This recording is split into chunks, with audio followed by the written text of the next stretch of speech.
అఖండ జ్యోతి ఆధ్యాత్మిక నివేదన. అనానామాలయం కరుణాలయం నమామి భగవత్పాద శంకరం లోకశంకరం. శంకరం శంకరాచార్యం కేశవం బాదరాయణం సూత్రభాష్యకృతౌ వందే భగవంతౌ పునః పునః. వ్యాసాయ విష్ణురూపాయ వ్యాసరూపాయ విష్ణవే నమో వై బ్రహ్మనిధయే వాసిష్ఠాయ నమో నమః.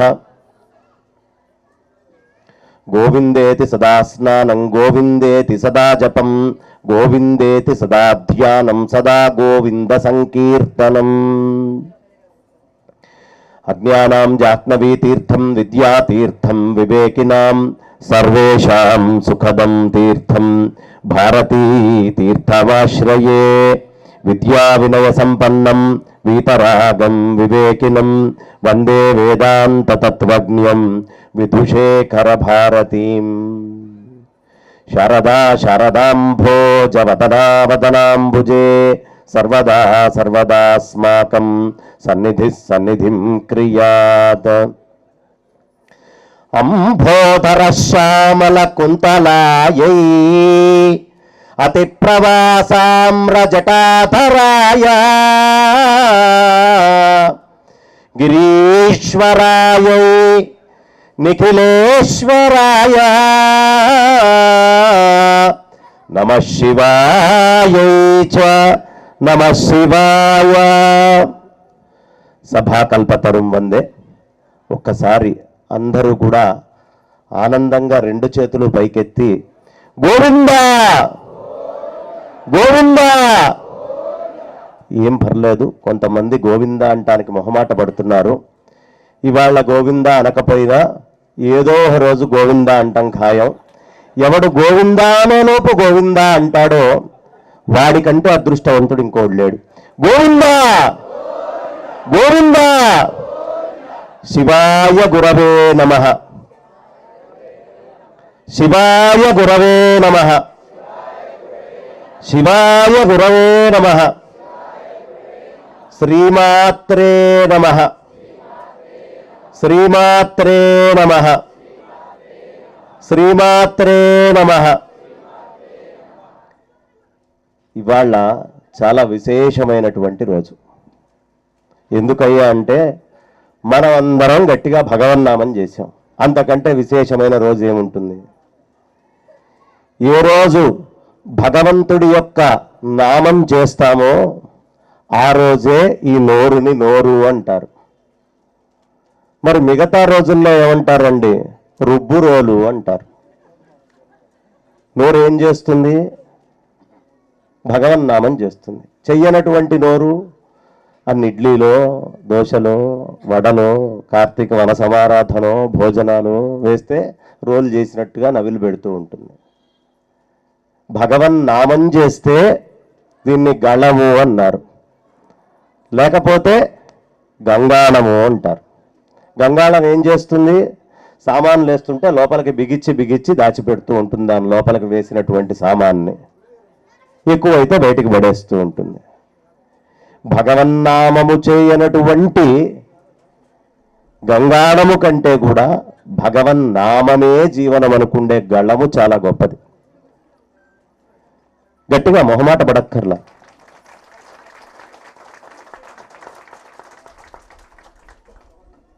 ఎందుకయ్యా అంటే నాకు అసలు ఇప్పటిదాకా ఇంత మహత్తర క్షేత్రము ఈ ప్రదేశంలో ఒకటి ఉందని కూడా తెలియదు.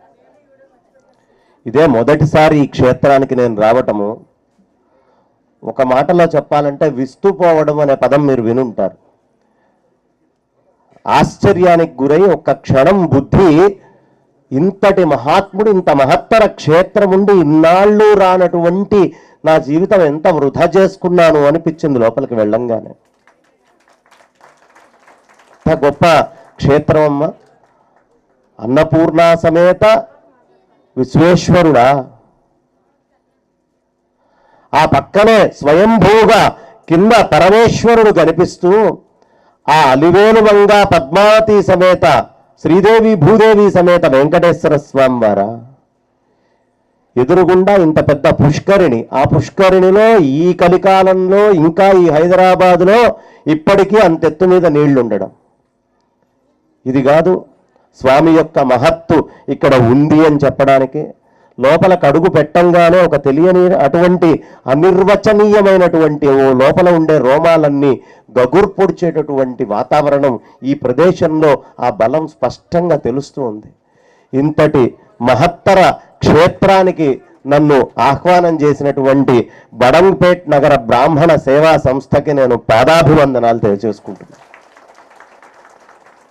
ఎందుకంటే ఈ శరీరం అశాశ్వతమైంది, ఇది ఎంతకాలం ఉంటుంది అనేది ఎవడూ చెప్పలేడు. దీనికి పెద్ద ప్రాధాన్యత కూడా లేదు. ప్రతి వాళ్ళు నేను నేను నేను అని అనుకుంటూ ఉంటారు, కానీ ఏమీ లేదు. నేను అనుకుండే ప్రతి వాళ్ళు మాయలో ఉన్నారని. ఏమిటి ఈ శరీరం? అమేధ్యపూర్ణ క్రిమిజాల సంకులం స్వభావ దుర్గంధమశేషమద్భుతం కళేబరం మూత్ర పురీష భాజనం రమంతి మూఢా విరమంతి పండితా. ఏమిటి శరీరం? చీము, నెత్తురు, మాంసము, ఎముకలు, వెంట్రుకలు, గోళ్ళు, ఇవేనా? అంతకంటే గొప్ప పదార్థం ఏమైనా ఉందా? అమేధ్యపూర్ణ పోనీ అక్కడితో ఆగిందా? క్రిమిజాల సంకులం, అనేక క్రిములతోటి శరీరం నిండి ఉందండి. మనం గనక ఒకసారి మైక్రోస్కోప్లో ఇటు ఇటు చేయబెట్టి చూసుకుంటే అన్నం తినాలంటే 1000 సార్లు ఆలోచిస్తాం. అన్ని క్రిములతోటి నిండి ఉంటుంది క్రిమిజాల సంకులం. స్వభావ దుర్గంధం, దీని స్వభావం ఏమిటి? దుర్గంధమే. లేకపోతే ఇన్ని సబ్బుల కంపెనీలు ఎక్కడి నుంచి బతుకుతాయి? ఎప్పటికప్పుడు తుడుచుకుంటూ కడుక్కుంటూ ఉన్నాం కాబట్టి ఇది ఈ మాత్రం ఇట్లా కనిపిస్తోంది. దీని స్వతసిద్ధమైన స్వభావం ఏమిటి? దుర్గంధమే. పోనీ అదేమన్నా 1 గంట ఉంటుందా, 2 గంటలు ఉంటుందా అండి? ఉన్నంతకాలం అశేషం. ఇక దానికి ఎండు లేదు, అంతము లేదు, అశేషం. అద్భుతం.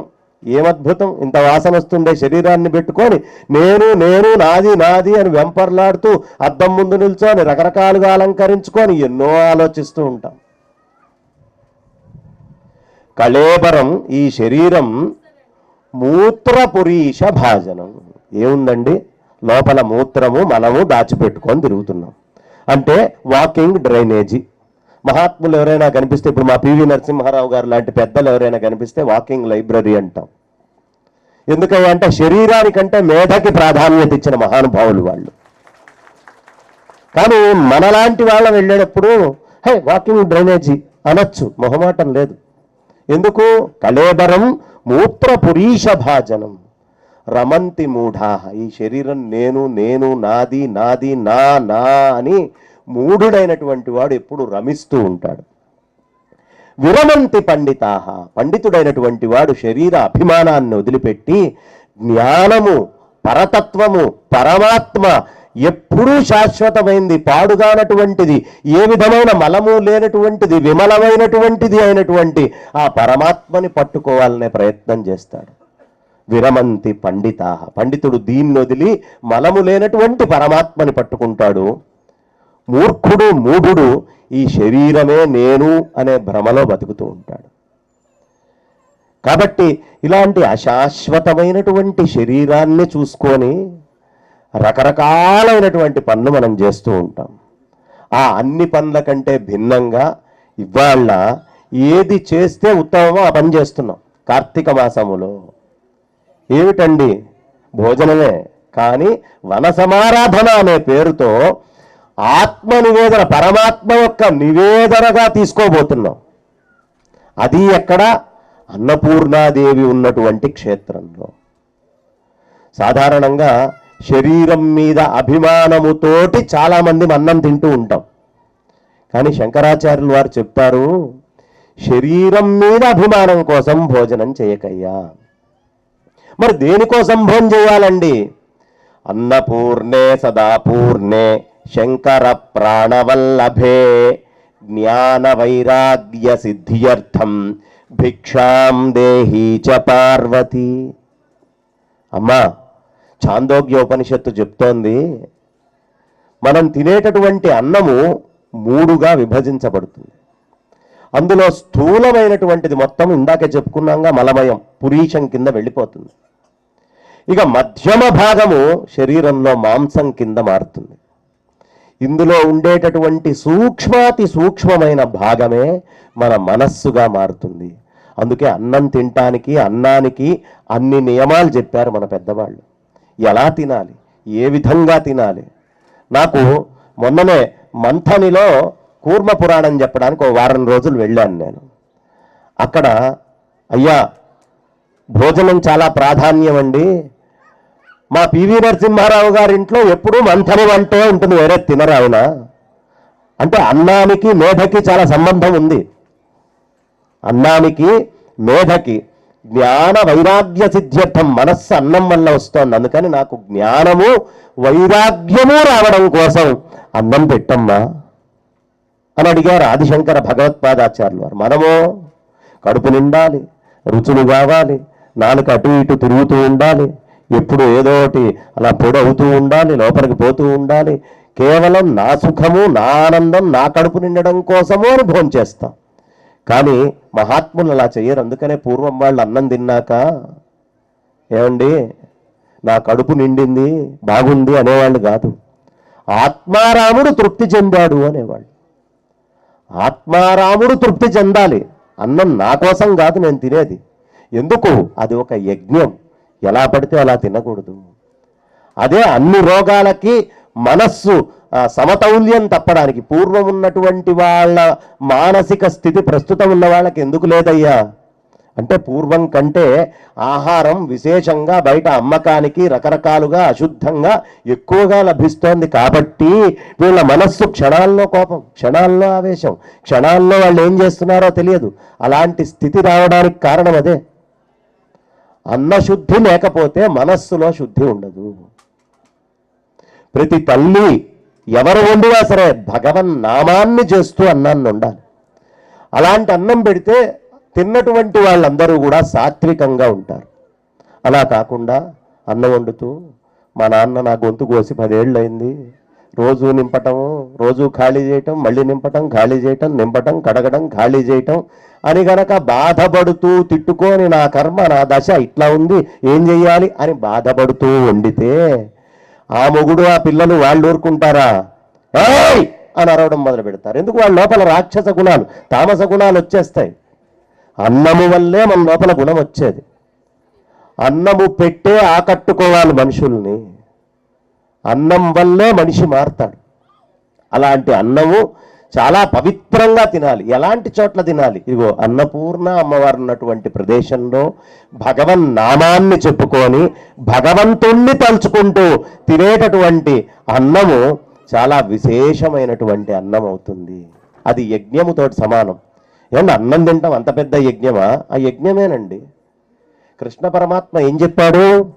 అహం వైశ్వానరో భూత్వా ప్రాణినా దేహమాశ్రిత ప్రాణ అపాన సమాయుక్తం పచామ్యన్నం చతుర్విధం. నేను మీ శరీరం లోపల వైశ్వానరుడనే అగ్నిహోత్ర స్వరూపంలో ఉన్నా. నీ ఒక్కడే కాదు, ప్రతి ప్రాణి శరీరంలో నేనే ఉన్నా. ఏం చేస్తున్నానయ్యా శరీరం లోపల ఉండి? మీరు తినేటటువంటి 4 రకాలైనటువంటి అన్నాలని పచ్యం చేస్తున్నా. ఏమంటే అన్నాలు 4 రకాలేనా? అన్నాలు ఎన్ని రకాలు? 4. పచామ్యన్నం చతుర్విధం అంటాడేమిటి? ఆ మాత్రం తెలియదా కృష్ణుడికి? మా కంచంలో పెట్టేటప్పుడే 36 రకాలు కనిపిస్తున్నాయే. కాదు, 4 రకాలే. ఏమిటవి? భక్ష్య, భోజ్య, చోష్య, లేహ్యాలు అనేటటువంటివి 4. భక్ష్యము పీక్కు తినేదాన్ని భక్ష్యము అంటారు. నములుతూ తినేటటువంటి దాన్ని భోజ్యము అంటారు. వన్ విచ్ యూ చ్యూ చప్పరిస్తూ తినేదాన్ని చోష్యము అంటారు. ఎక్కడి నుంచో బుట్ల ఇంగ్లీష్ పదాలన్నీ ఇక్కడే మన సంస్కృతం నుంచి వచ్చినవే. చ్యూ చప్పరిస్తూ తినేవన్నీ చోష్యాలు, నాకుతూ తినేవన్నీ లేహ్యాలు. చప్పరిచ్చేవన్నీ చోష్యాలు, నాకేవి. ఇది కాకుండా ఇంకో రకంగా తినేది ఏముంది చెప్పండి? భక్ష్య భోజ్య చోష్య లేహ్యాలని మీరు తినే అన్నాన్ని నేను పచ్యం చేస్తున్నాను. చేసేం చేస్తున్నాను? బయట బ్రహ్మాండంలో ఉండేటటువంటి 33 కోట్ల దేవతా శక్తులు ఈ శరీరంలో ఉన్నాయి. వాటన్నిటికీ శక్తిని పంపిస్తున్నా. వాటన్నిటికీ ఎవరయ్యా శక్తిని? ఆ కృష్ణయ్య.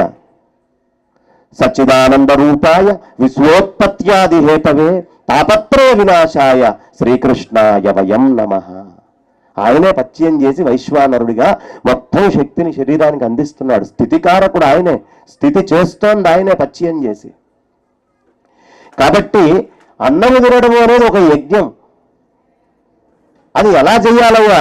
సుఖేన మౌనేన భోక్తవ్యం స్వస్థ మానసై.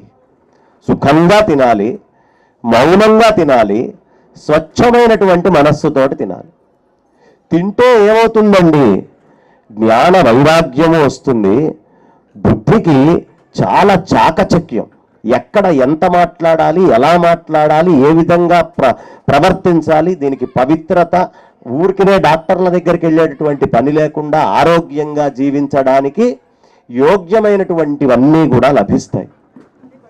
అందుకని అన్నాన్ని పవిత్రంగా తింటే ఆరోగ్యంగా మనకుంటుంది. అదే టీవీ చూస్తూనో ఇతరమైనటువంటి ఆలోచనలతోటో వేరే రకాలుగానో ఇంకో పనులు చేస్తూనో కోపంతోటో క్రోధంతోటో ఇంకో దాంతోటో గనక భోంచేస్తే ఆ విధమైనటువంటి లక్షణాలే వస్తాయి. కారణం ఏమిటి అంటే మీరు తిన్నటువంటి అన్నము మూల ప్రకృతికి చేరుతుందండి. మూల ప్రకృతి. ఇప్పుడు మనకు ఆకలేస్తోంది. మనకు ఆకలేస్తోంది అని ఎవరు చెప్తారు? మన బుద్ధి చెప్తోందా? బాగుంది, మన బుద్ధే చెప్తుంది అనుకుందాం. మన బుద్ధికి చెప్పేది ఇంకోటి ఉండాలిగా శక్తి. ఇది ఓ ప్రకృతి అనుకుందాం. దీనికంటే మూల ప్రకృతి ఉంటే తప్ప బుద్ధికి రాదు. మన శరీరంలో కొన్ని trillions and trillions of cells ఉన్నాయి, కణాలు. ప్రతి ఒక్క కణము భోజనం చేస్తుంది, ప్రతి ఒక్క సెల్లు భోజనం చేస్తుంది. మీరు కనుక సిసిఎంబిలోకి వెళ్తే అక్కడ డీప్గా చాలా -డిగ్రీల్లో పెట్టి సెల్స్ అన్నిటినీ లోపలికి తీసుకొని వెళ్ళి వాళ్ళ మాలిక్యులార్ బయాలజీ రీసెర్చ్ల్లో ఈ లివింగ్ సెల్స్కి దాని మీద ఫుడ్ పెడితే అవి ఫుడ్ని తీసుకుంటూ ఉంటాయి. వాళ్ళకి యోగ్యమైనటువంటి ఫుడ్ సెల్స్కి పెట్టి సేవ్ చేస్తుంటారు పాడైపోకుండా. ఏమిటయ్యా అంటే ఈ trillions and trillions of cells అన్నీ కూడా మన లోపల తింటున్నారంటే నేను ఒక్కడే తినట్లా, ఈ 33 కోట్ల దేవతలు తింటున్నారు శరీరంలో ఉండి. ఇవన్నీ కలిసి నాకు దాహం వేస్తోంది, నాకు ఆకలేస్తోంది అంటే ఇది మన బుద్ధి ఆలోచిస్తే అందేది కాదు.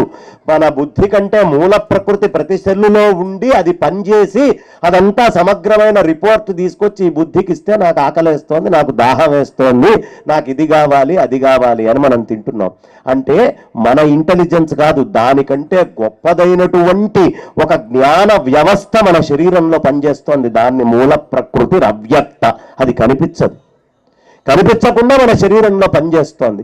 ఈ పని చేసేటటువంటి ఈ మూల శక్తికి మనం ఏం చేస్తున్నాం? మనము అన్నాన్ని ఇవ్వగలిగే శక్తి లేదు కాబట్టి ఆ మూల శక్తికి మొత్తానికి అవసరమైనటువంటి ఏర్పాట్లని చూస్తూ భరించేటటువంటి భర్త అయినటువంటి పరమాత్మ వైశ్వానరుడిగా ఉండి పంచుతున్నాడు.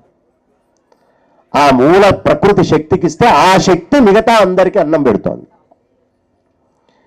కాబట్టి అన్నం తినడము అనేటటువంటిది ఒక చాలా గొప్పదైనటువంటి యజ్ఞము. అందుకనే ఎప్పుడు అన్నపూర్ణ అమ్మవారిని భగవన్నామాన్ని తలుచుకుంటూ భోంచేయాలి. 3 పవిత్రమైన పదార్థాలు కలిస్తే తప్ప పవిత్రత అనేటటువంటిది రాదు. 3 పవిత్రమైనటువంటివి కలవాలి ఎప్పుడైనా, దాన్నే యజ్ఞము అంటారు. అన్నము బ్రహ్మము, తింటున్నటువంటి జీవుడు బ్రహ్మమే. మరి 3వ బ్రహ్మ వస్తువు ఏదండి? భగవన్నామము బ్రహ్మమే. భగవన్నామాన్ని చెప్తూ భోంచేయండి. అందుకే స్మరణము మరవకురా, నామస్మరణము మరవకురా అని మన పెద్దవాళ్ళు చెప్పారు. ఎప్పుడూ నామస్మరణాన్ని మర్చిపోకూడదు. అది చేస్తూ కనుక భోంచేస్తే ఎంత ప్రశాంతంగా ఉంటుందండి అసలు మనస్సు బుద్ధి. ఎప్పుడైనా ప్రయత్నం చేయండి. నిల్చొని తినకూడదు, ఉరుక్కుంటూ తినకూడదు, ఓ దగ్గర ప్రశాంతంగా తీసుకొని భోంచేయాలి. ఇది గనక చేస్తే ఆ యజ్ఞానికి పరిసమాప్తి. అందుకనే బ్రాహ్మణ పంక్తులు, బ్రాహ్మణ భోజనాలు, ఆ రకమైనటువంటి వ్యవస్థ చాలా విశేషంగా ఒకప్పుడు ఉండేవట. అలాంటి స్థితిని మనం తెచ్చుకోవాలి. మళ్ళీ బ్రాహ్మణత్వము అంటే ఆ విధమైనటువంటి భోజన వ్యవస్థని తెచ్చుకుంటే బ్రాహ్మణత్వం నిల్చుంటుంది. వాడి లోపల జ్ఞానం వస్తుంది. అప్పుడు వాడు సంధ్యాదులు చేస్తాడు. అప్పుడు వాడు అవసరమైనటువంటి భగవత్ స్వరూపాన్ని మర్చిపోకుండా మిగతా పనులు చేస్తూ ఉంటాడు. శౌచము అనేది చాలా ప్రధానము.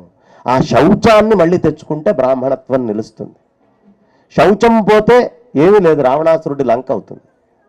ఆంజనేయ స్వామి వారు లంకలోకి వెళ్ళి మొత్తం చూస్తున్నట్ట. ఏమిటి రావణుడి యొక్క మహాత్మ్యము? అసలు వీడిలో ఏదైనా రామచంద్రమూర్తి వచ్చి కొట్టడానికి లోటుందా అని మొత్తం తిరుగుతున్నాడట. అన్ని రకాలుగా గమనిస్తున్నాడట. వీడి దగ్గర శౌచం లేదా అశౌచం అనేది ఒక్కటి ఉంది. దీని ఒక్కదాన్ని తీసుకొని రామచంద్రమూర్తి మొత్తం లంకా నగరాన్ని గెలవగలడు. అశౌచము అనేది మనల్ని తినేస్తుంది. అది తిన్నప్పుడు కానీ మనకి తెలియదు ఇది తింటోంది అనే విషయం కూడా. అలా గనక తింటే మంచి ఆలోచన శక్తి వస్తుంది. అప్పుడు ఎలా మాట్లాడాలో మనకు తెలుస్తుంది. ఓ చిన్న ఇది పాపం అందరూ చాలా సీరియస్గా ఉన్నారు, శ్రద్ధగా వింటున్నారు. ఓ అత్తగారి దగ్గరికి కోడలు వచ్చిందట. అత్తయ్య గారు చుట్టాలందరూ వచ్చారు, పప్పు అయిపోయింది, నన్ను ఏమేసుకొని తినమంటారు? కూర అయిపోయింది, నన్ను ఏమేసుకొని తినమంటారు అత్తయ్య గారు? పచ్చడైపోయింది, అన్నం అయిపోయింది, నన్ను ఏమేసుకొని తినమంటారు అత్తయ్య గారు అని గట్టిగా అడిగింది. ఆవిడ చక్కగా శౌచంగా భోజనం చేస్తుంది కదా, ఆవిడ బుద్ధి చాలా వేగంగా పనిచేస్తుంది. ఆవిడ చెప్పింది కోడలతోటి, అమ్మా తలుపులు వేసుకొని తిను.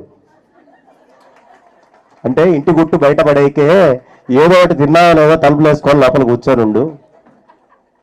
తిరగాలి. ఇట్లాంటి మాట తీరు లక్షణం ఎక్కడి నుంచి వస్తాయ్యా అంటే అన్నము సక్రమంగా తింటే అంత వేగంగా మనస్సు అంత పవిత్రంగా రకరకాలైనటువంటివి ఆలోచించి ఆ సమయానికి అవసరమైనటువంటి ఆ సమయ స్ఫూర్తిని మనకు అందిస్తాయి. సమయస్ఫూర్తి కావాలి ఎప్పుడైనా సరే. సమయస్ఫూర్తిగా మాట్లాడాలి అంటే అన్నం. మీ పిల్లలకు గనక సక్రమంగా మీరు అన్నం పెడితే వాళ్ళ యొక్క సమయస్ఫూర్తి చాలా తేడా ఉంటుందండి. ఈ బాసిపెట్లు వేసుకొని భోజనం చేయాలి. చేస్తే హృదయానికి చాలా బలం వస్తుంది. కారణం ఆయన ఏం చెప్పాడు? ప్రాణాపాన సమాయుక్తం. ప్రాణము అపానము రెండిటినీ సమాయుక్తం చేసి పచామ్యన్నం అరిగిస్తున్నాను అన్నాడు. ఇప్పుడు అపానాన్ని సమాయుక్తం చేయాలంటే ఎలా కూర్చోవాలి? నిల్చుంటే అపానం సమాయుక్తం కాదు. ఈ పైన నాభి పైన ఉత్తరాయణం అంటారు, నాభి కిందంతా దక్షిణాయనం అంటారు. ఈ గుండెకి సంబంధించినటువంటి పెద్ద మజిలు ఈ తొడ దగ్గర దాకా కూడా ఉంటుంది. చాలా పెద్ద మజిల్ అన్నిటికంటే. అందుకనే ఇక్కడ బహుశా నాకు తెలిసి యాంజియోగ్రామ్ చేయించుకున్న వాళ్ళని చూసిన వాళ్ళున్నా చేయించుకున్న వాళ్ళున్నా ఈ కింద నుంచి దోస్తారు తొడలో నుంచి. అదేంటండి, తొడ నుంచి దోస్తే గుండెకి పోతుందా? పోతుంది. ఎందుకంటే దానికి దీనికి సంబంధించిన ఇంటర్లింక్ మజిల్ ఒకటి ఉంది. ఇలా బాసిపెట్లు వేసుకొని తింటే గుండెలో ఎక్కడ లేనటువంటి బిగుతూ పట్టు వస్తుంది. కింద మూలాధారం దగ్గర అపానము అనేటటువంటి వాయువు కాపాడబడుతుంది. ప్రాణ అపాన సమాయుక్తం. ఈ రెండింటినీ సమాయుక్తం చేసి తిన్నవాడికి మాత్రమే సక్రమంగా అరుగుతుంది తిన్నది. మిగతా వాడు ఏదైనా తేడా మాట్లాడితే వీడు నిల్చొని తిన్నాడు రా, తిన్నది అరక్క మాట్లాడుతున్నాడు అని చెప్పచ్చు మనం నిర్మోహమాటంగా. కాబట్టి ఎలా కూర్చోవాలి, ఆహారం ఎలా తీసుకోవాలి, ఎంత గొప్ప శాస్త్రాలు చెప్పారండి మన వాళ్ళు. అసలు ఒక భోజనం మీదే పురాణాల్లో భోజనం మీద ప్రత్యేకంగా రాసేశారు. అలాగే మనకి భగవద్గీతలో కృష్ణయ్య కూడా అంత భగవద్గీత జ్ఞానమేగా చెప్తోంది. రాజసిక తామసిక సాత్విక ఆహారాల గురించి చెప్పాడా చెప్పలేదా ఆయన ఒక అధ్యాయంలో ప్రత్యేకంగా? ఎందుకు చెప్పాడు అంటే అన్నానికి అంత ప్రత్యేకత ఉంది, అంత ప్రాధాన్యత ఉంది. కాబట్టి భోజనము అనేటటువంటిది చాలా ప్రధానం. ఇవాళ కార్తీక వన సమారాధన అండి, ఏదో ప్రశాంతంగా మేము తిందామని వస్తే మమ్మల్ని తినడానికి మీరు కూర్చున్నారేంటి అని అనుకోవద్దు. కాకపోతే ఇలా తలుచుకున్నంత మాత్రాన కూడా పవిత్రమవుతుంది మనస్సు. ఏమైనా దోషాలున్నా ఆ భగవన్ నామాన్ని తలుచుకొని తినాలనే ఆలోచన మనకు వచ్చిందిగా, అది వచ్చినప్పుడు దానికి ఉండే దోషాలు అనేవి పోతాయి. అన్నానికి దోషం ఉంటుంది అని స్మృతులే చెప్తున్నాయి. అందుకనే అయ్యా మీకు అన్న సూక్తం వచ్చా, త్రిశుపన్నం మీరు చెప్తారా అని అడుగుతూ ఉంటారు అన్నం తినేటప్పుడు. ఎందుకు చెప్తారు? ఒక్కరవ అన్నం పెట్టిన తర్వాత ఆలస్యం చేస్తే కూర్చుండేటటువంటి వాడు తినక ముందే గనక అన్నాన్ని వడ్డించి పెట్టుకొని ఉంటే రాక్షసులు తింటారు ఆ భోజనాన్ని. కంచం ముందు కూర్చున్నాక అన్నం పెట్టాలి. ఎందుకు? తామసికాహారం అయిపోతుంది అది. ఇక వాడు తల్లిదండ్రుల మాట వినడు, భార్య భర్త మాట వినదు, భర్త భార్య మాట వినడు. ఎందుకు? అన్నములో వస్తుంది దోషం అంతా, మొత్తం అన్నంలోనే వస్తుంది దోషం. కాబట్టి అది చాలా ఒక తపస్సు అన్నం తింటం అనేది. ఆ విధంగా అన్నాన్ని తినడం కాకుండా తర్వాత తరాలకి అందించడం అనేది కనుక చేస్తే 10 కోట్ల మంది జనాభా ఏదైతే సనాతన వైదిక సాహిత్యాన్ని కాపాడగలిగారో ఇవాళ 130 కోట్లు 100 కోట్లు దాటున్నటువంటి హిందువులు కాపాడలేకపోతున్నారు. కారణం ఏమిటి? వాళ్ళు 10 కోట్లున్నా అన్నం సక్రమంగా తిన్నారు వాళ్ళు.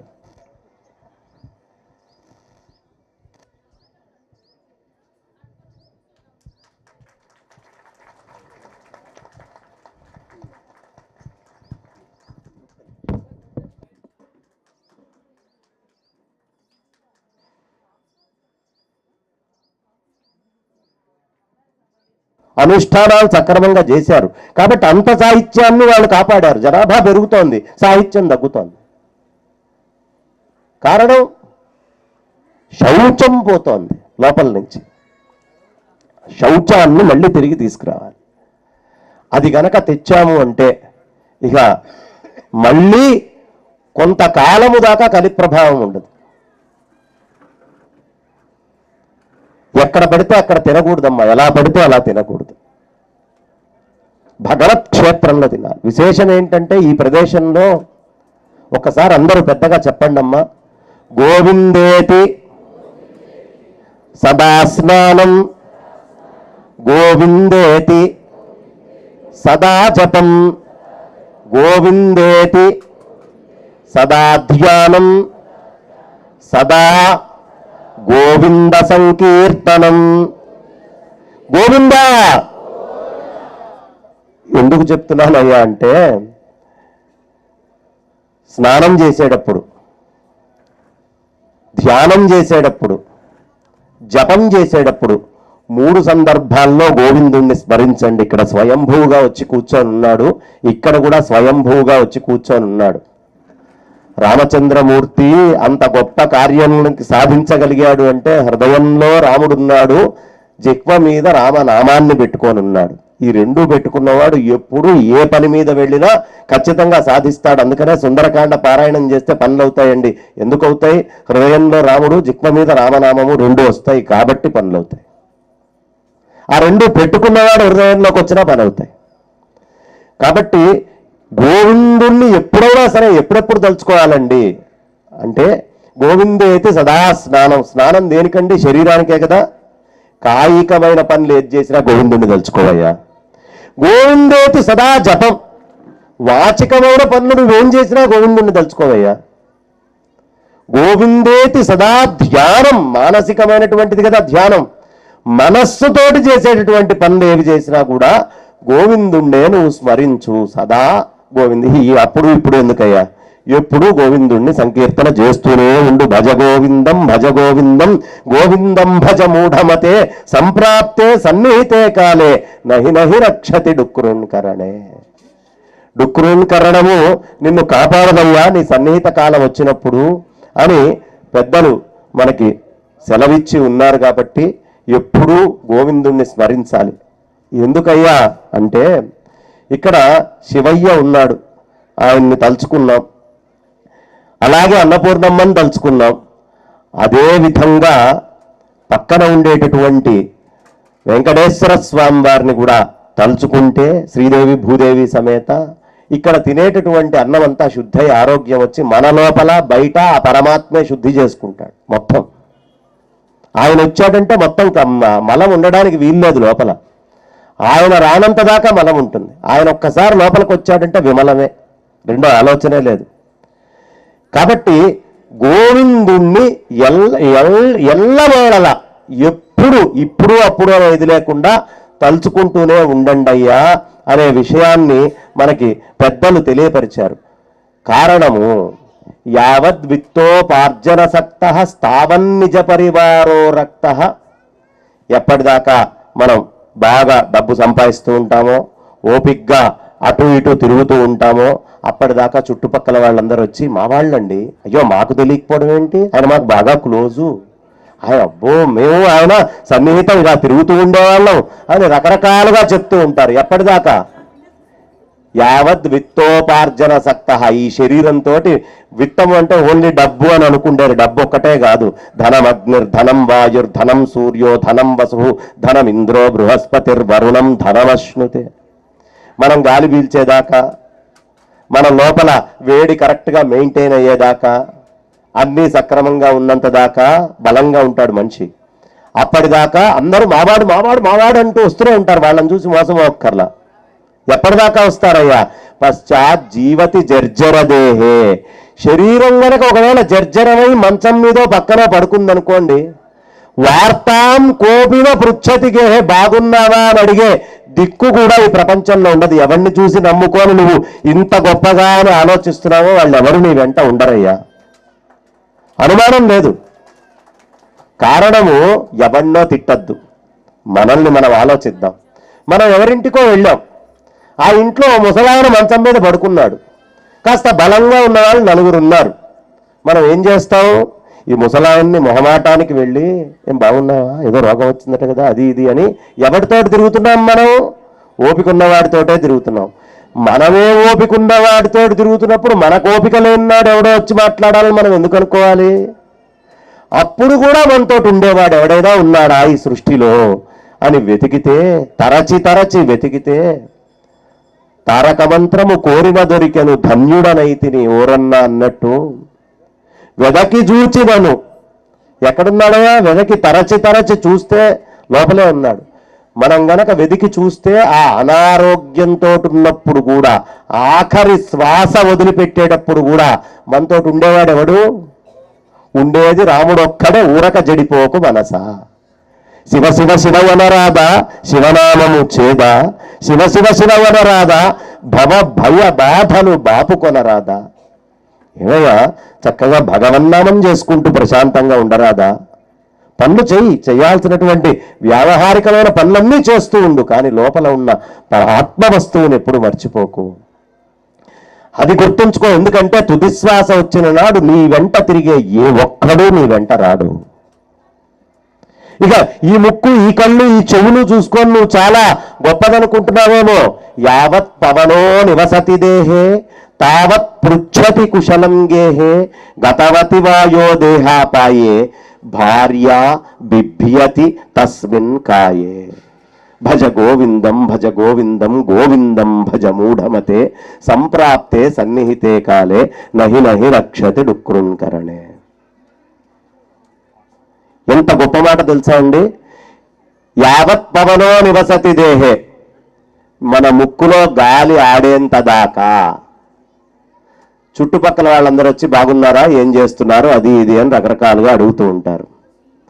గతవతి వాయో దేహాపాయే.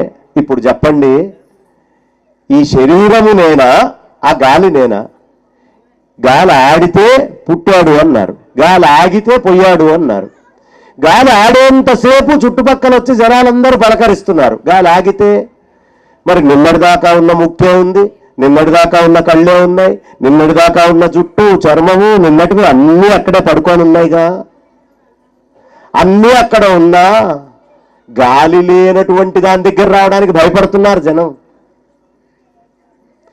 నీ ముక్కు లేకపోతే నేను ఉండలేను, అబ్బా నువ్వు చాలా అందంగా ఉంటావు, నువ్వే సర్వస్వం, నువ్వు లేకపోతే ఇంకోటి లేదు అని చెప్పుకునేటటువంటి ఈ ప్రపంచంలో అత్యంత సన్నిహితమైనటువంటి భార్య భర్త ఇరువురు ఒకరు ఒకరు పోయిన తర్వాత పోవడానికి కూడా 100 సార్లు ఆలోచిస్తారే. బిభ్యతి, భయపడుతున్నారే. మరి ఆ ముక్కు, ఆ కళ్ళు, చర్మం అన్నీ అక్కడ ఉన్నా కూడా దేనికి విలువనిస్తున్నారు? నేను అనేది ఈ సాకారంగా కనిపించే శరీరం కాదయ్యా, అంతకంటే పైన భూతమైనటువంటి ఆ వాయువు ఆగితే ఉంది అన్నారు. వాయువు ఉందంటే ఆకాశం ఉండాలి, ఆకాశం ఉంది అంటే పరమాత్మ ఉండాలి.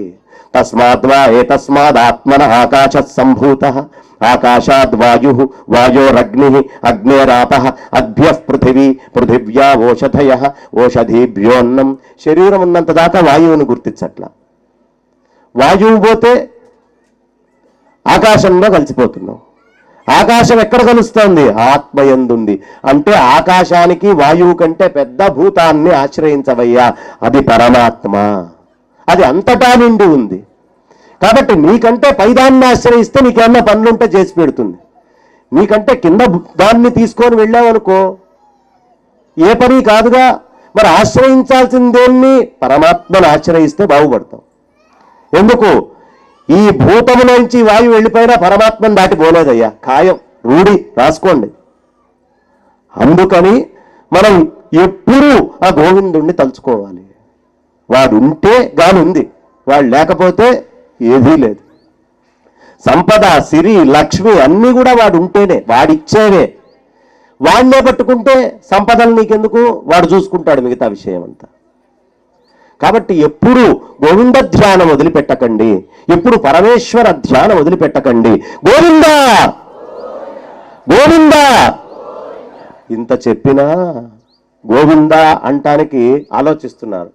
బహుశా నేను రామచంద్ర అని చెప్పాల్సినటువంటి సమయంలో గోవిందా అన్నట్టున్నా. రామచంద్ర అని ఎప్పుడుంటారు? అన్నమో రామచంద్ర అంటారు. అన్నం తినాల్సిన సమయంలో గోవింద అంటావేటయ్యా అని అనుకుంటున్నారేమో. కాబట్టి గోవిందరామ స్మరణ చేస్తే రామచంద్రుడి స్మరణ చేసినట్టే, పరమేశ్వరుడి స్మరణ చేసినట్టే. పరమేశ్వరుడికి చేస్తే రామచంద్రుడికి చేసినట్టే, ఇద్దరికీ అభిన్నమే. అందుకనే పోతరామాచ్యుల వారు, నేను ఇలా చెప్పమంటే ఎంతసేపు అయినా చెప్తాను, మీ సమయం అయిపోగానే ఇలా అనండి. చేతులారంగా శివుని పూజింపరేని, నోరు నవ్వంగా హరికీర్తి నుడువరేని, దయయు సత్యము నోనుగా దళపరేనికి దేటికి కనుగనేటికి తన్నుల కడుపు చేటు. ఈ 3 పనులు చేయని వాడు ఎందుకయ్యా తన్నుల కడుపు చేటుకు కాకపోతే? అంటే ఏంటి? చేతులారంగా కాయికమైనటువంటి పని పరమేశ్వరుడికి అర్పించండి. మీ ఇంద్రియాలు, బహిరింద్రియ జ్ఞానేంద్రియాలన్నీ. కర్మేంద్రియాల్లో ఇంకోటి ఉంది, నోరు నవ్వంగా హరికీర్తి నుడువరేని. నోరు నెప్పి పుట్టేదాకా హరికీర్తి చెయ్యండి. అంటే ఏమిటి? వాచికమైన తపస్సు పరమాత్మ మీదే పెట్టు. మనస్సు, వాక్కు, వాక్కు కాయము, మనస్సు ఏమిటి? దయయు సత్యము. దయా సత్యము దేనికి సంబంధించినవండి? మనస్సుకి సంబంధించినవి. లోనుగా దళపరేని, వాళ్ళ లోపల అది కనుక తలుచుకోకపోతే, ఈ వాచిక కాయిక మానసిక తపస్సులు లేకపోతే కలుగనేటికి తల్లుల కడుపు చేటు. ఆమె తల్లి కడుపు నొప్పి తెప్పించడానికి కాకపోతే దేనికి పనికొస్తుందయ్యా నీ పుట్టుక? ఈ మూడిటిని లేనటువంటి నువ్వు పుట్టి వృధా. పుట్టలోని చెదలు పుట్టదా గిట్టదా అని చెప్పలేదా? కాబట్టి ఎప్పుడు మనం గుర్తుంచుకోవాల్సినటువంటిది, భగవన్ నామాన్ని వదిలిపెట్టకూడదు. భగవన్ నామము భోజనం చేసేటప్పుడు అనుకుంటే మనస్సులో అది నిల్చొని భగవన్ నామం వస్తుంది. ఆ భగవన్ నామం ఇప్పుడు చేయలేదు, అబ్బో ఇంకా చాలా టైం ఉందండి, ఇప్పటి నుంచే ఎందుకు, కాస్త వృద్ధాప్యం, ఇంకా బాగా వృద్ధాప్యం అంటే ఏమిటో తెలుసా? రామాయణం చెప్తుంది. అయ్యా కాస్త జుట్టు తెల్లబడ్డదండి, అబ్బే ఇంకా వృద్ధుడు కాలేదండి. ఏమండి మీసాలు కూడా తెల్లబడ్డాయండి, ఇంకా వృద్ధుడు కాలేదండి. కనుబొమ్మలు కూడా తెల్లగా ఉన్నాయండి, ఇంకా వృద్ధుడు కాలేదండి. మరి ఎప్పుడు ఏం తెల్లబడితే వృద్ధుడైనట్టయ్యా? దశరథుడు వచ్చింది. దశరథుడు ఓ రోజు అద్దంలో చూసుకుంటున్నాడట. అప్పటిదాకా రామచంద్రమూర్తికి పట్టాభిషేకం చేయలా. పట్టాభిషేకం చెయ్యాలి అనే ఆలోచన ఎప్పుడు వచ్చిందయ్యా అంటే, ఈ చెవు దగ్గర ఉన్నటువంటి వెంట్రుక ఎప్పుడు తెల్లబడుతుందో వాడు ముసలివాడైనట్టట.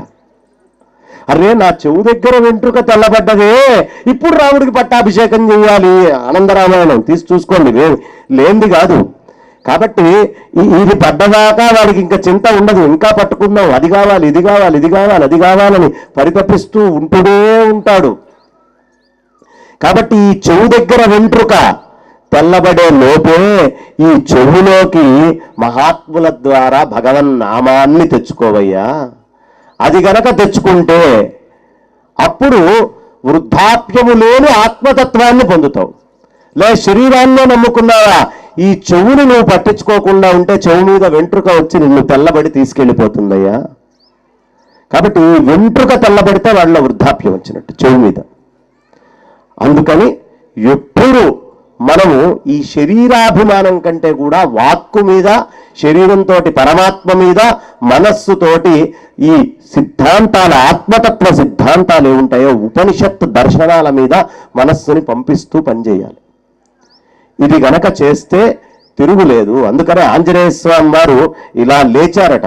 సముద్ర లంఘనం చేసి, ఆ లంఘనం చేసిన తర్వాత అవతల పక్కకి వెళ్దాం అనుకున్నారు. ఎందుకంటే హనుమత్ పరబ్రహ్మ ఇక్కడ పరమేశ్వరుడి దగ్గర ఉన్నాడు, అక్కడ గోవిందుడి దగ్గర ఉన్నాడు. ఈ క్షేత్రంలో 2 చోట్ల హనుమత్ పరబ్రహ్మ యొక్క దర్శనం అవుతోంది. అందుకని ఆయన గురించి కూడా ఒక మాట చెప్పుకుందాం. ఒక్కసారి పైకి లేచి ఎగిరాడు, మైనాకుడు వచ్చాడు. మైనాకుడు దేనికి గుర్తు? ఈ శరీరానికి గుర్తు. శరీరానికి సుఖం ఇవ్వడానికి, విశ్రాంతినివ్వడానికి ఆయన వచ్చాడు. అక్కడ అయ్యా కూర్చో, కాసేపు విశ్రాంతి అన్నాడు. అక్కర్లా రామకార్యం మీద వెళ్ళేవాడు శరీరం గురించి పట్టించుకోకూడదు, విశ్రాంతి లేదు అన్నాడు. ఈయనను అనుగ్రహించాడు, ముందరికి వెళ్ళాడు. తర్వాత రెండవ వచ్చింది, ఆవిడెవరు? సురస. సురస ఏం చేసింది? ఈయన ఎంత పెరుగుతూ ఉంటే అంతకంటే 10 యోజనాల ఎత్తు పైన నోరు పెంచుకుంటూ పెంచుకుంటూ పెంచుకుంటూనే పోతోంది. అది దేనికి గుర్తు? సురస, వాక్కుకి గుర్తు. వాక్కు శ్రీరామ నీనామం ఎంతో రుచిరా. రుచేమిటి వాక్కులో? శబ్దము రుచి. ఆవిడ్ని పిలుస్తారు, అందుకనే మహాసరస్వతి అక్కడ ఉండేది నాలుకలో. ఇది వాక్కులకి గుర్తు. సురస ఆమె పేరే అది. కాబట్టి ఈ రామనామాన్ని పెట్టుకొని దేవతలు మనకి మాటనిచ్చి పరీక్షిస్తూ ఉంటాడు. వీడు నోరుదుళ్ళి తప్పుడు మాటలు ఏమన్నా మాట్లాడుతున్నాడా? తప్పుడు మాట మాట్లాడితే వీడు ఎంత పెద్దవాడైనా నేను అంతకంటే పెద్దగా వాడిని కబలిస్తాను. ప్రతి అక్షరాన్ని జాగ్రత్తగా చూసుకొని మాట్లాడాలి, చెక్కినట్టుగా. ఆడపులి దాని పిల్లల్ని ఎలా పట్టుకుంటుందో అలా పట్టుకోవాలి. వేరే జంతువుని పట్టుకున్నట్టు పట్టుకుంటే అక్షరాన్ని అది అక్కడే కొరుక్కొని పోతుంది. లేదు, కొంచెం మెత్తగా మెల్లిగా పట్టుకుంటే నోట్లోంచి జారి కింద పడిపోతుంది. ఎలా పట్టుకోవాలయ్యా? ఆడపులి దాని పిల్లల్ని ఎలా పట్టుకుంటుందో శబ్దాన్నట్లా ఒడిసి పట్టాలని మనకి పాణిని చెప్తున్నాడు ఆయన సూత్రాల్లో. కాబట్టి నాలుక అనేటటువంటిది సురస, ఇది వాచికమైనటువంటిది. కాయికమైందా వాచికాన్ని, దాన్ని జయించి దాటాడు, ముందరికెళ్ళాడు అంగుష్టమాత్ర పురుషుడైన జీవుడితో. ఇక మూడోది ఏమిటండి? సింహిక. సింహిక అంటే ఏమిటి? మనస్సు. మనస్సు ఏం చేస్తూ ఉంటుంది? ఇప్పుడు అట్నుంచి ఎవరైనా తిరుగుతూ ఉంటే, ఈ పక్కన ఎవరైనా మాట్లాడుతూ ఉంటే, ఎవర్రా తిరుగుతున్నారు, ఎవర్రా అని అటు ఇటు చూస్తూ ఉంటుంది కదా. మనస్సు చేసే పని అదే. ఛాయ, కనిపించేటటువంటిదంతా విశ్వం దర్పణ దృశ్యమాన నగరీతుల్యమని మర్చిపోయి ఈ కనిపించేటటువంటి ప్రతిబింబాలను చూసి బింబమైనటువంటి పరమాత్మని మర్చిపోయి ఈ ప్రతిబింబముతో పాటుగా దాని మీద దృష్టి పెట్టుకొని ఎప్పటికప్పుడు ఉంటే ఈ నీడ అనేది వాడిని మింగుతూ ఉంటుంది, జీవుణ్ణి. కాబట్టి సింహిక అనేటటువంటిది ఆ మనస్సు అనేటటువంటి దాన్ని పట్టి ఎప్పుడూ మాయలో గుంజుతూ ఉంటుంది, ఆ ఛాయలోకి తీసుకెళ్తుంది. నిజాత్మతత్వం వైపుకు వెళ్ళనివ్వదు, దాని యొక్క ఛాయ అయినటువంటి మాయ వైపుకు తీసుకెళ్తుంది. కాబట్టి ఆ మాయ అనేటటువంటి దాన్ని ఇదే చెప్తోంది. శారీరకము, వాచికము, మానసికము ఇదేనయ్యా తపస్సు, ఈ విధంగా చెయ్యి అని మన పెద్దలందరూ మనకి చెప్తూ ఉన్నారు. చక్కగా మనందరికీ ఎమ్మెల్సీగా గెలిచినటువంటి శ్రీవాణి గారు, వాణి గారు ఇక్కడ ఉన్నారు. ఇవాళ సురభి అంటారు, గోవుని కూడా తలుచుకోవాలి. కాబట్టి అది ఎక్కడైనా నేను నా ఉపన్యాసంలో మర్చిపోతానేమో, నా తల్లి గంగి గోవులాగా పక్కన కూర్చొని అలా ఉన్నారు. చాలా ఆనందమైనటువంటి విషయం ఏమిటి అంటే, ఎప్పుడూ సత్కార్యక్రమాలని చేస్తూ ఈ బ్రాహ్మణత్వానికి మిగతా అయినటువంటి అందరికీ ఎక్కడ ఏ విధమైన సహకారం కావాలో అవి చేస్తూ, నాకు అత్యంత ప్రియమైనటువంటి పివి నరసింహారావు గారు, ఆయన అంటే నాకు చాలా ఇష్టం అండి. ఆయన నుంచి నేను అనేక విషయాలు, ఆయన చరిత్ర చదువుకుంటూ రకరకాలుగా నేర్చుకున్న విషయాలు అనేకం ఉన్నాయి. మహాత్ముల యొక్క చరిత్ర చదువుతూ ఉంటే అనేకమైన విషయాలు మనకు తెలుస్తాయి. ఆత్మావై పుత్రనామాసి, సంతానము కూడా తండ్రి యొక్క స్వరూపమే అని చెప్తారు. కాబట్టి ఆయనతోటి మాట్లాడే భాగ్యం లేకపోయినా ఆవిడ పక్కన ఉండగా 2 మాటలు మాట్లాడగలిగే భాగ్యం నాకు దక్కినందుకు ఈరోజు వారిని ఒక్కసారి స్మరణ చేసుకుంటూ వారున్న దిక్కుకి నమస్కరిస్తూ ఉన్నాను. అలాగే ఈ వేదిక మీద అనేక మంది పెద్దలందరూ కూడా కూర్చొని ప్రతి వాళ్ళు ఎప్పుడు ఈ వైదిక ధర్మ పరిరక్షణ చేయాలి, ఈ వైదిక ధర్మాన్ని ఏ విధంగా ముందరికి తీసుకెళ్ళాలి అని ప్రయత్నం చేస్తూ బ్రాహ్మణత్వ పరిరక్షణే జీవితంగా ముందరికి వెళ్తున్నటువంటి వాళ్ళు ఉన్నారు. వాళ్ళందరికీ కూడా ఈ వేదిక మీద నేను ధన్యవాదాలు తెలియపరుచుకుంటూ, సముద్రం లోపలికి తీసుకెళ్లే అలలు, బయటికి నెట్టేటటువంటి అలలు అని 2 రకాలు ఉంటాయండి. మీరందరూ హాయిగా ఇక్కడ ఉండే నలుగురు పెద్దలు మంచి మాటలు విందాము, చక్కటి భోజనం చేద్దామని లోపలికి వెళ్ళే తరంగాలు ఉంటే వీడేమిటి రాయిందా అంటే ఆగకుండా బయటికి నెట్టేటటువంటి అలలాగా నెడుతున్నాడు అని అనుకోవద్దు. నేను ఇక్కడితోటి ఇవాళ ఇంకా ప్రముఖులు అనేక మంది ఇక్కడికి వస్తూ ఉన్నారు. నేను ఆనందదాయకమైనటువంటి విషయం విన్నదేంటి అంటే, శ్రీమతి సబితా ఇంద్రారెడ్డి గారు ఆవిడ చక్కగా ఈ బ్రాహ్మణులందరికీ కూడా ఈ బడంగపేట బ్రాహ్మణ సమాఖ్యకి మిగతా అన్ని బ్రాహ్మణ సమాఖ్యల్ని జతపరుచుకొని ఒకటిగా చేసి ఇక్కడ కొంత స్థలం కూడా ఏర్పాటు చేసి ఓ భవనం కట్టడానికి చక్కటి ఏర్పాట్లు చేస్తున్నారన్నారు. గట్టిగా ఒకసారి మన కరతాళ ధ్వనులతో. కారణం ఏమిటి అంటే కృతజ్ఞత అనేది చాలా అవసరం అండి. మైనాకుడు సముద్రంలోంచి ఎందుకు బయటికి వచ్చాడండి? మైనాకుడు సముద్రంలోంచి బయటికి ఎందుకు వచ్చాడో తెలుసా?